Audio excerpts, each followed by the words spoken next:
কর্মসূচি ছিল আজকে আজকে আমরা কন্যাশ্রীর জন্য মানে আমাদের মেয়েদের বাল্যবিবাহ রোধ করার জন্য আমাদের স্কুল থেকে আমরা 50-60 জনের মতো আমাদের যে স্কুলের সাইকেলটা দিয়েছে ওটা নিয়ে আমরা বেরিয়েছিলাম কয়েকটা গ্রামে ঘুরে তাদেরকে সচেতন করার জন্য যে বাল্যবিবাহ বন্ধ করা, বাল্যবিবাহ করা উচিত নয়।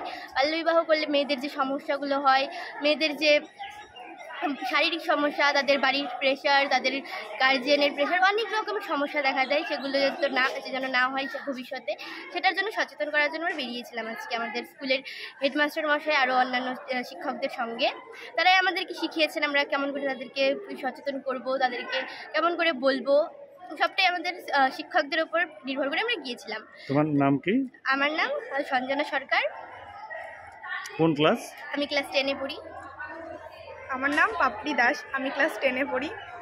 তো আজকে আমরা যে বেরিয়েছিলাম সেখানে গিয়ে আমরা কিছু গ্রামে কিছু মানে বাল্যবিবাহ আটকানোর জন্য কিছু কথা বলেছি। তারা যদি এই কথাগুলো মেনে চলে তাহলে মানে মেয়েদের ভবিষ্যতে কোনো কিছুর অসুবিধা হবে না। কারণ আজকাল মেয়েদের পড়াশোনা করা, জীবনে চাকরি করা, কিছু একটা করার দরকার।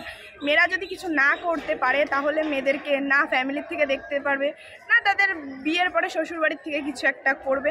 মেয়েদেরকে নিজের পায়ে দাঁড়াতে হবে, কারণ তারা যদি একটু পড়াশুনো করে কিছু একটা করতে পারে তাহলে তারা বিয়ের পরে বা বিয়ের আগে 2-1টা স্টুডেন্ট নিয়ে তারা টিউশন পড়াতে পারবে। যদি তারা পড়াশোনাটা না করে তাহলে তো তারা টিউশনটা পড়াতে পারবে না। বর্তমানের যুগে মেয়েরাই সব কিছু করছে, প্লেন চালাচ্ছে, ট্রেন চালাচ্ছে, গাড়ি চালাচ্ছে, টোটো চালাচ্ছে, মানে মেয়েরাই বর্তমান যুগে এগিয়ে যাচ্ছে। যদি মেয়েরা যদি পড়াশোনাটা না করে তাহলে তো মেয়েরা এটা করতে পারছে না।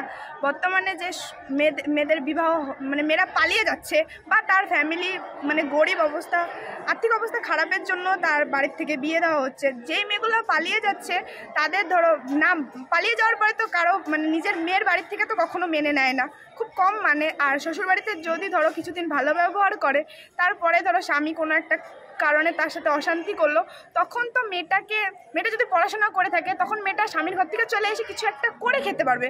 আর যদি মেয়েটা পড়াশোনা না করে তখন মেয়েটা বাধ্যতামূলক কী করবে? তার কাছে কোনো উপায় নেই, না তার ফ্যামিলিতে রাখতে দিল, না তার শ্বশুরবাড়িতে থাকতে দিল, তখন মেয়েটা বাধ্যতামূলক সুইসাইড করে। এই বার্তা নিয়ে তোমরা আজকে মানুষকে সচেতন করবার জন্য মেয়েদের আরো বেশি করে স্কুলে আসা, পড়াশোনা করা। আর বর্তমানে আমাদের স্কুল থেকে যে কন্যাশ্রী, শিক্ষাশ্রী, স্কলারশিপ, তারপর ভালো মার্কশিট নিয়ে পাশ করলে তাদেরকে যে স্কলারশিপটা দেওয়া হচ্ছে, যদি তারা পড়াশোনাটা না করে তাদেরকে তো এই স্কলারশিপটা পাচ্ছে না তারা। তো তার জন্যই আমরা চাই সব মেয়ের পড়াশোনা করাটা উচিত। বর্তমান যুগে মেয়েরা যেন ভবিষ্যতে যেন আরও উজ্জ্বল হতে পারে, তারা যেন নিজের পায়ে দাঁড়াতে পারে, নিজেদেরটা নিজে চালাতে পারে, এইটুকু অন্তত তাদের শিখে রাখা উচিত। পড়াশোনাটা করে সবার প্রথম পড়াশোনা, তারপর অন্য কিছু। আমরা আমাদের শিক্ষকরা, আমাদের গার্জেনরা আমাদেরকে এটাই শিখিয়েছে। তো আজকে আমরা এটাই প্রচার করার জন্য আমাদের গ্রামে শিক্ষক এবং গার্জেনদের ধন্যবাদ।